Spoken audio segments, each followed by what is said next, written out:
তেতিয়া শব্দৰ দাম আছিল 11 টকাৰ কাৰ্ড স্ক্ৰেচ কৰি ৰিচাৰ্জ কৰিলে 100টা SMS পোৱা গৈছিল। প্ৰতিটো SMSত শব্দ আৰু সংখ্যাৰ লিমিটেশ্যনো আছিল। কথা পাতোতে শেষ হৈ গ'লেও অনলাইন ৰিচাৰ্জ কৰাৰ সুযোগ বা সুবিধাও নাছিল। তেতিয়া প্ৰতিটো শব্দ বৰ ভাবি চিন্তি লিখিব লগা হৈছিল। তেতিয়া এটাইচ লিখাৰ কাৰণে কিপেডটোত 4বাৰমান টিপিব লাগিছিল। তথাপিও কোনো বিৰক্তি নহৈছিল। SMS ডাঙৰ হৈ গ'লে সেইটোক কাটি কুটি সৰু কৰি প্ৰেৰণ কৰিব লাগিছিল। তেতিয়া গ্ৰীণ টিক লৈও ঝেমেলা নহৈছিল। অনলাইন নে অফলাইন দেখাৰো সুযোগ নাছিল। আছিল প্ৰতিটো SMSৰ পিছত 2-3 মিনিটৰ অপেক্ষা।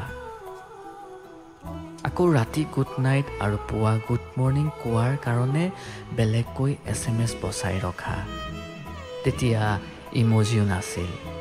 আবেগবোৰক অনুভৱত বুজিব লাগিছিল।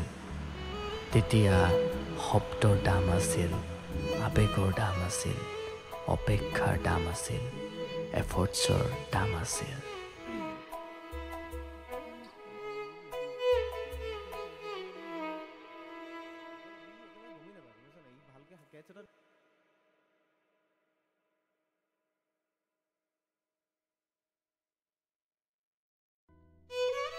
তেতিয়া শব্দৰ দাম আছিল 11 টকাৰ কাৰ্ড স্ক্ৰেচ কৰি ৰিচাৰ্জ কৰিলে 100টা SMS পোৱা গৈছিল।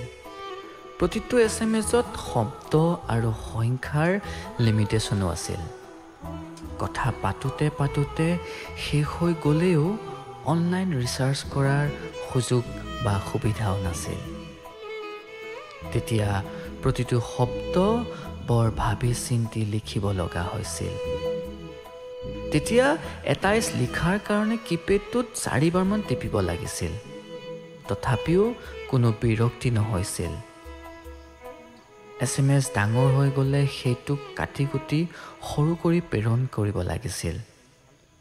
তেতিয়া গ্ৰীণ টিক লৈও ঝেমেলা নহৈছিল। অনলাইন নে অফলাইন দেখাৰো সুযোগ নাছিল।